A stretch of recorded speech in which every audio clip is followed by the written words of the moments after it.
اور حدیث پاک میں آتا ہے کہ انسان گناہ ایک کرتا ہے، سزائیں 4 طرح سے اس کو بھگتنی پڑتی ہی پڑتی ہے۔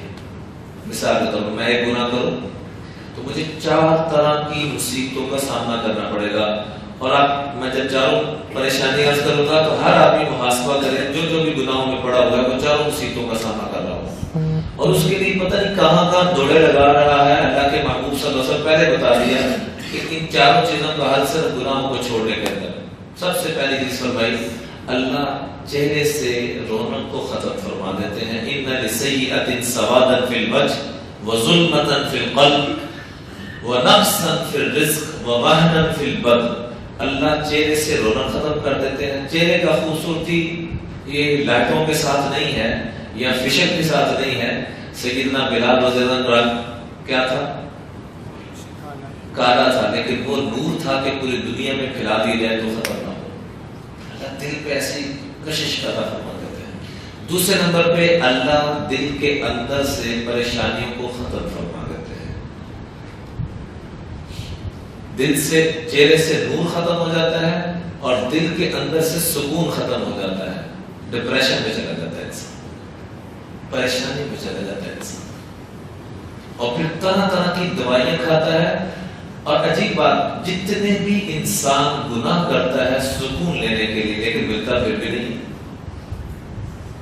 یا تو مجھے بتا دینا کہ بھی فلاں آدمی کو بڑا سکون ملا ہے، اللہ کی قسم آپ کو کوئی سکون میں نظر نہیں آئے گا۔ آپ غریب سے غریب آدمی کے کندھے پہ جا کے ہاتھ رکھیں، اور امیر سے امیر، مشہور غیر مشہور، مرد عورت، بچہ بوڑھا جوان، جس کے کندھے پہ ہاتھ رکھیں ہر بندہ ڈپریشن میں آپ کو نظر آئے گا۔ وجہ کیا ہے کہ گناہوں کی نحوست۔ ضروری نہیں کہ آپ نیک ہیں، میں آپ کے پاس گناہ گار ہوں تو میرے گناہوں کی نحوست آپ کی نیکی کے باوجود آپ پہ پڑے گی۔ گناہ کی ایک نحوست ہے، جیسے اے سی لگا کے اس کے اپنا کام ہے ٹھنڈک دینا، آگ لگا کے اس کا کام ہے تپش دینا۔ تو گناہوں کی نحوست میں یہ چیز شامل ہے۔ جیسے بے نمازی کے اثرات 40 گھروں تک جاتے ہیں، ایسے فرمایا گناہ گار کی نحوست پھیلتی ہے اور بے سکونی کی فضا عام کر دیتی ہے۔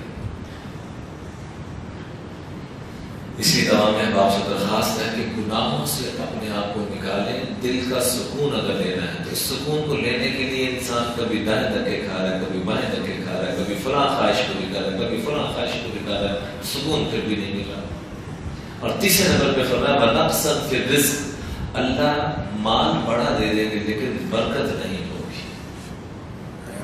ٹینشن ہوگا، خون بھی کرنا، جس کے پاس اتنی ریڑھی ہوگی وہ بھی رو رہا ہوگا، جس کے پاس اربوں خربوں روپے ہوں گے وہ بھی رو رہا ہوگا۔ اور چوتھے نمبر پہ فرمایا وَوَهْنًا فِي الْبَدْنِ، اللہ بدن کے اندر طرح طرح کی بیماریاں، کاہلی، سستی اور عجیب طرح کی چیز پیدا کر دیں گے کہ جس سے ہمیں جان نہیں ہوگی۔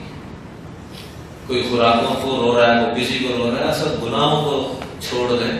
اللہ کی قسم اللہ روحانی، جسمانی، اقتصادی، معاشی سارے نظام ٹھیک کر دیں گے۔